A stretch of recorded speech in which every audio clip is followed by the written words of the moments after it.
સર્વાવતારી ઈષ્ટદેવ પરમ કૃપાળુ ભક્તવત્સલ ભગવાન શ્રી સ્વામિનારાયણ, પરમ પૂજ્ય ગુરુ મહારાજ, પૂજ્ય મહંત સ્વામી, ઉપસ્થિત સર્વે બ્રહ્મનિષ્ઠ સંતો અને મુમુક્ષુ ભાવથી આ દિવ્ય અભ્યુદય સત્રનો લાભ લઈ રહેલા સર્વે વાલા ભક્તોને ભાવથી જય સ્વામી.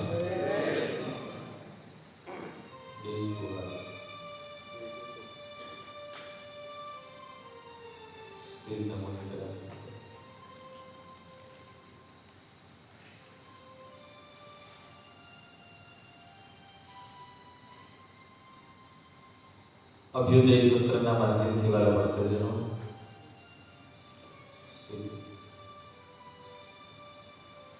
આપણે દિવ્ય સત્સંગનો લાભ લઈ રહ્યા છીએ.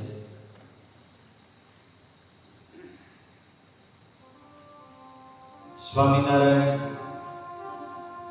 સંપ્રદાયની જેને આપણે આધુનિક ભાષામાં ટેગ લાઈન કહી શકીએ, પંચ લાઈન કહી શકીએ, હાર વાક્ય કહી શકીએ, એના ઉપર આપણે પ્રવચનમાળા શ્રવણ કરી રહ્યા છીએ.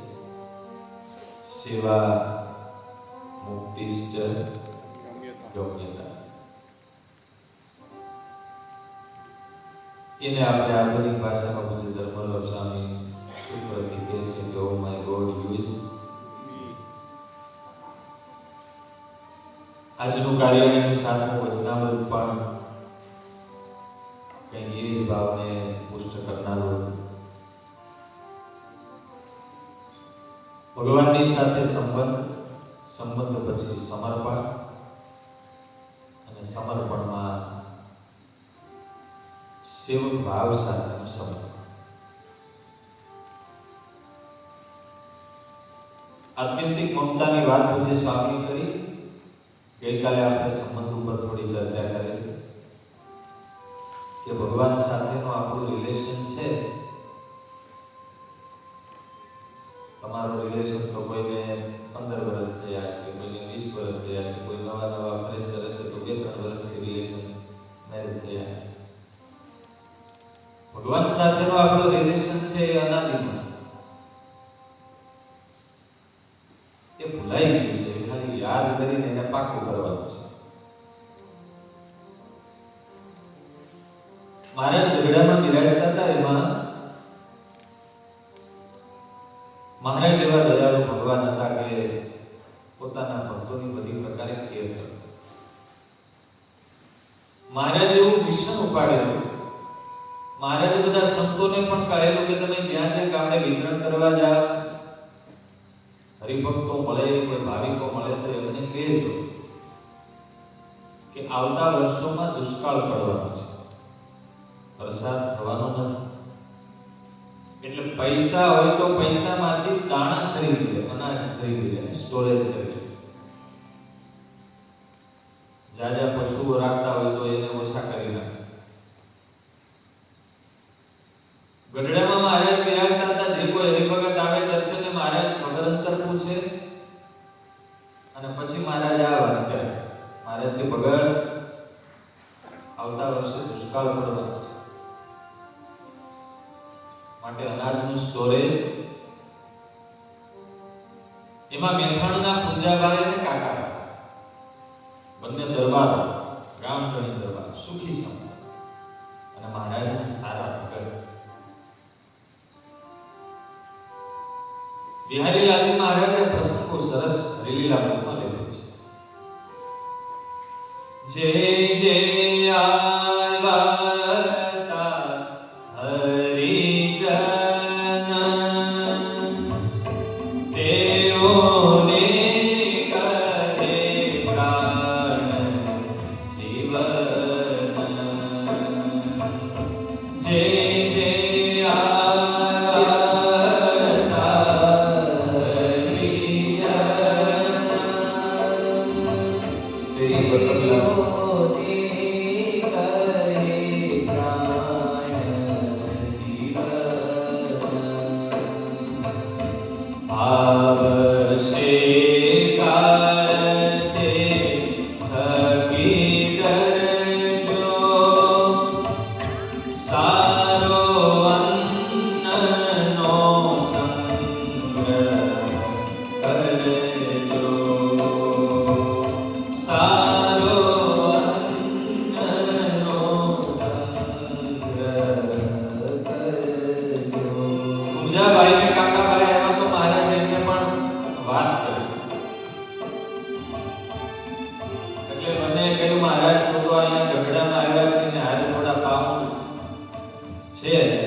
મહારાજે કહ્યું ને બધું નિર્ગુણ કહેવાય ભગવાનના ભગત, બરાબર ને? એટલે આ લીંબડીના મૂળજી શેઠે કહ્યું કે પૂંજાભાઈ, હું તમે માર્કેટમાં આવ્યા? તો કે મહારાજના દર્શને ગયો તો મહારાજે કહ્યું કે અનાજ ખરીદજો, દુષ્કાળ પડવાનો છે. એટલે મૂળજી શેઠ કે જુઓ, મહારાજ છે ને ભગવાન હાચા, એટલે ભગવાનને બધું છે ને કલ્યાણની બાબતમાં બધી ખબર પડે. વ્યવહારમાં બહુ મારા તો નાનપણથી ઘર છોડીને નીકળી ગયા અને 7 વર્ષ વનમાં ફર્યા એટલે મહારાજને વ્યવહાર કર્યો નહીં. એટલે વ્યવહારમાં બહુ મહારાજનું આપણે શ્રીજી તો એમ કહે છે સદાય અન્ન સંધરે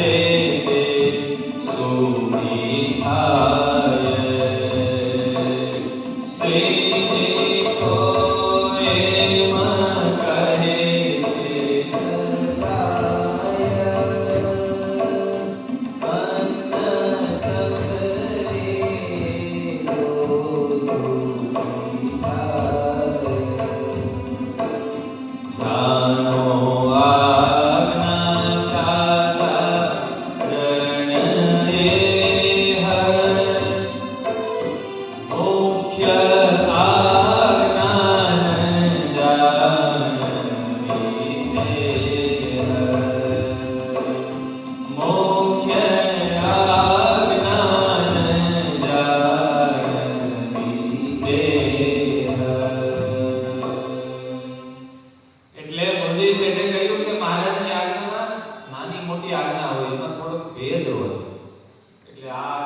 એ સાધારણ આજ્ઞા કહેવાય, નોર્મલ આજ્ઞા કહેવાય. એટલે એ બહુ પાળવાની હોય નહીં. શાસ્ત્રીજી મહારાજ કહેતા કે ભગવાનની કોઈ આજ્ઞા નાની કે મોટી હોય, ભગવાનની બધી આજ્ઞા સરખી. એમાં આપણે આપણી બુદ્ધિ વાપરીને નાના મોટાનો ભેદ કરીએ, આપણે છૂટછાટ લેવા માટે થઈને, તો આપણે ભગવાનને ગુનેગાર કહેવાય.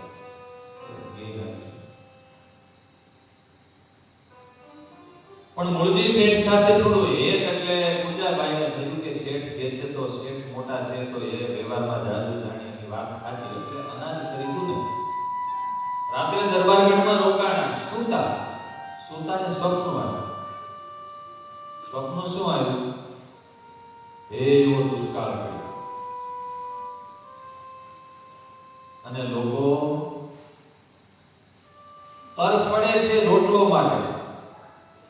પાણી વિના પશુઓ મરી રહ્યા છે અને પશુઓના મરેલા મરદાના ડેડ બોડીના ઢગલા દેખાય. ચારે બાજુ લોકો પેટ માટે, દુષ્કાળ છે, સ્કેર્સિટી છે, એના માટે ટળ વળે છે. આવું સ્વપ્નમાં દેખાય. સવારે પૂજાબાઈને થયું કે મહારાજે કીધું તું ની સ્વપ્નમાં દેખાય. મેં અનાજ ના ખરીદ્યું એટલે મહારાજે વળી સ્વપ્નમાં આવીને લટાવ્યું. વળી પાછા ખરીદવા ગયા ને વળી માર્કેટમાં ભેગા થઈ ગયા. કોણ? મૂળજી છે. કેમ પાછા આવ્યા? તો કે આવું સ્વપ્ન આવ્યું એટલે મનમાં થયું કે મહારાજે મને એલર્ટ કર્યો. તો કે સ્વપ્ન સાચું ન હોય, સ્વપ્ન થોડું સાચું હોય. એ તો આપણને આખો દી જે વિચાર આવ્યા હોય ને એ સ્વપ્નમાં આવે. કોઈ ભગતે પ્રશ્ન પૂછ્યો તો તે દિવસે મારે દિલીપભાઈના ઘરે એકાદશી સભામાં, સ્વપ્ન ઉપર આપણો કંટ્રોલ હોય તો જે સ્વામી સરસ જવાબ આપ્યો. જાગૃત ઉપર કંટ્રોલ આવે તો સ્વપ્ન ઉપર કંટ્રોલ આવે.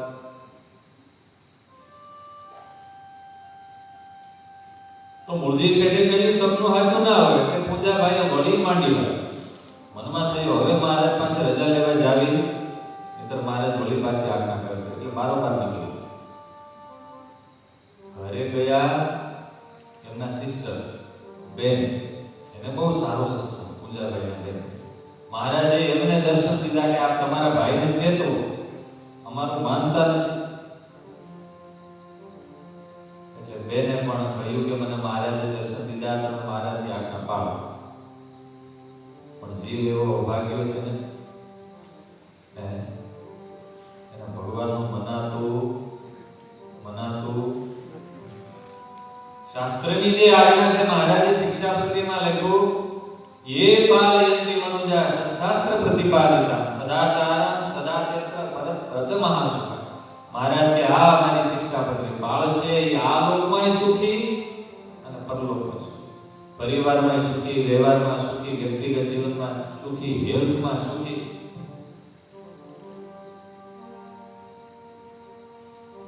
અને એનો જે લોભ કરશે, તાનુલંઘ્યાત્ર વર્તન્તે ये तू स्वयं उबुद्ध है.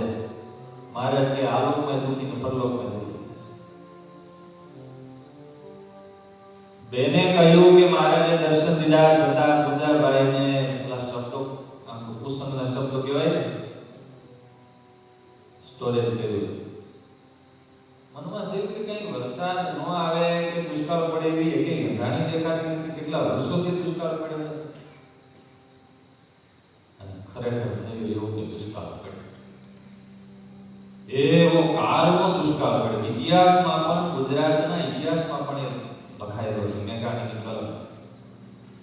ઘણા સાહિત્યકાર એ વખતના હિસ્ટોરિકલ જે હિસ્ટ્રી લખનારા હોય લખ્યું છે. ત્યાં સુધી કે માં પોતાનું પેટ ભરવા સગા દીકરાને મારી અને એના માંસથી પેટ ભરે, આવા દ્રશ્યો છે. હવે આ ગામના ગામતળી દરબાર, નાના માણસ હોય તો ગમે એની પાસે લાંબો હાથ કરીને માગી આવે. ગામના આગેવાન જાય ક્યાં? અનાજ પૂરું થવા માંડ્યું. પરિવારમાં 18, 20, 25 જણા મોટો પરિવાર. મનમાં ખૂબ દુઃખ થાય છે, પશ્ચાતાપ થાય છે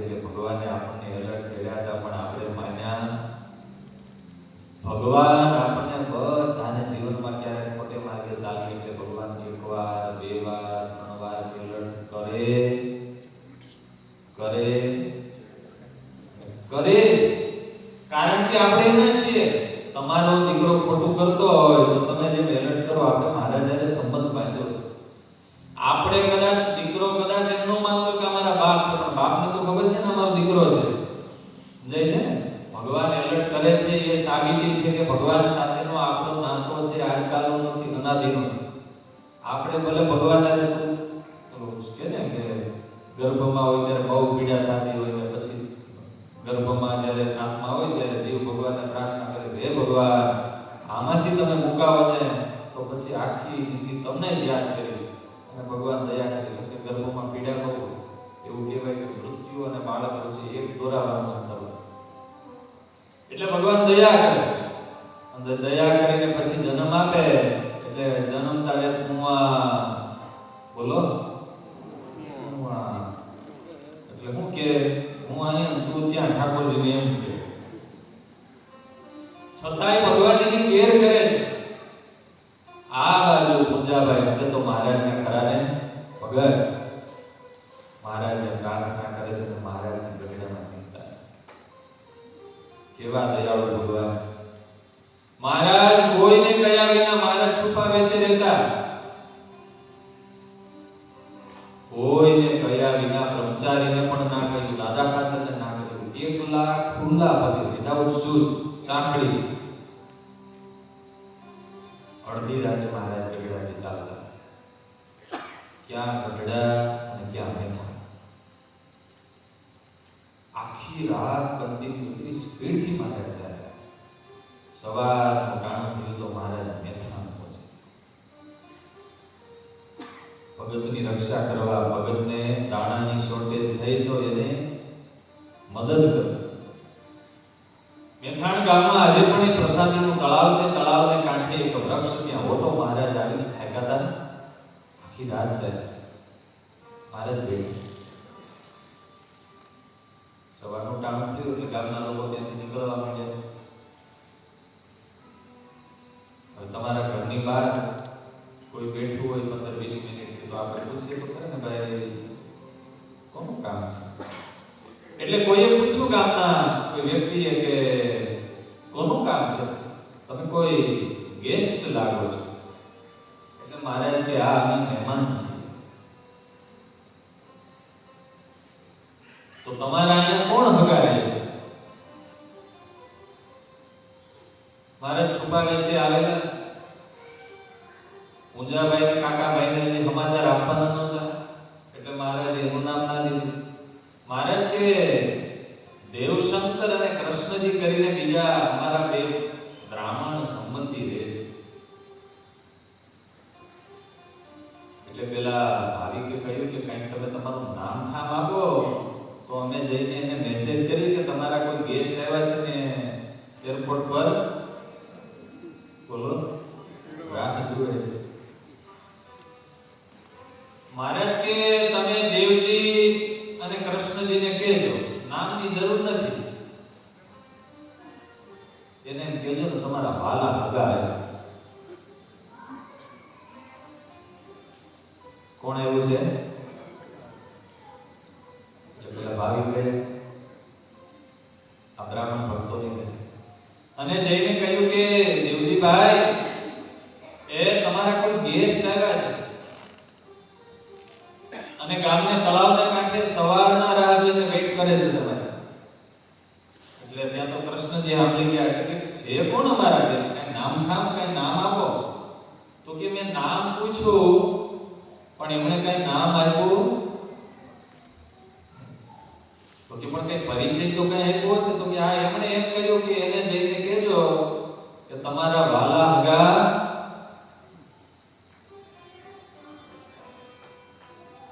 આમ જ્યાં શબ્દ સાંભળ્યો કે વાલા હગા આવ્યા છે.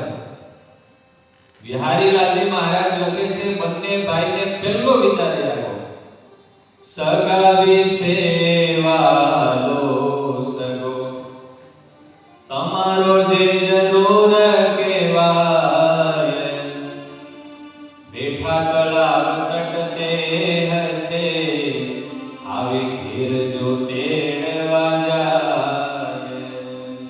એ ગેસ્ટ તમારા બહુ પાછા મૂંગા છે, એમણે કહ્યું કે એ તેડવા આવે ને તો જ અમે જઈએ. વિપ્રે વચન એવા સાંભળી કર્યો ચિત્તમાં એમ વિચાર,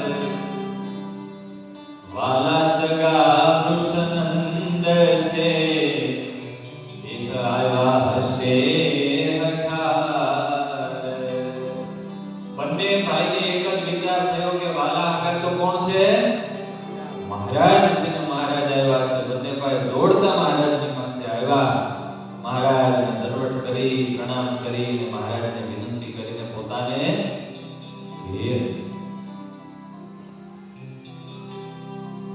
આ પ્રસંગ તો મેં એટલા માટે કહ્યો, તમને કોઈ અચાનક આવીને કે ફોન કરે કે તમારા વાલા આગા આવ્યા છે અને એરપોર્ટ ઉપર રાહ જુએ છે, તો તમને કોણ યાદ આવે? માના હામ ખાઈને કહેજો.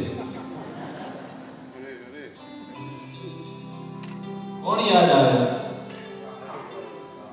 કાં તો એમ કે તમારા વાલા આગળનો ફોન છે તો કે હાડુભાઈ નો હશે. કળિયુગમાં તો શ્યાલ હતું બુદ્ધિદાય, એવું ભાગવતમાં કીધું. હાડા છે એ વાલા આગળ કહેવાય.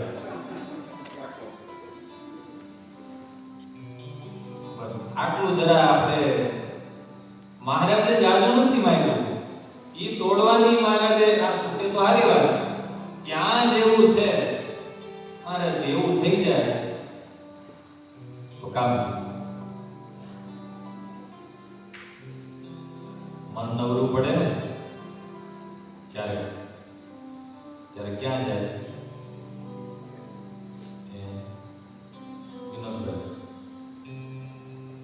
જેની હારે એટેચમેન્ટ સારું હોય ને, આપણા હૃદયના, આપણા ક્લોઝ ફ્રેન્ડ કે ક્લોઝ રિલેશન અનુભવ, એ યાદ આવે. એમ આપણને દિવસમાં 2-3 વાર ક્યારેક મન નવરું પડે તો જેમ ક્લોઝ રિલેશન યાદ આવે એમ મહારાજ યાદ આવવા માંડે તો આપણું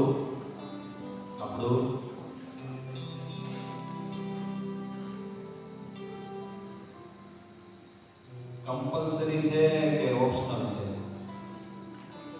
ભગવાન હારે આવું રિલેશન પાવરફુલ કરવો એ કમ્પલસરી છે કે ઓપ્શનલ છે? કમ્પલસરી છે. એના વિના છૂટકો જ નથી. આજે કરો તો આજે, કાલે કરો તો કાલે, 5 વર્ષ પછી કરો તો 5 વર્ષ પછી, 50 વર્ષ પછી કરો તો 50 વર્ષ પછી, 50 જન્મ પછી કરો તો 50 જન્મ પછી. એના વિના ચાલશે નહીં. એનું કારણ છે, એક દાદા હતા અને મુંબઈની લોકલ ટ્રેનમાં ટ્રાવેલિંગ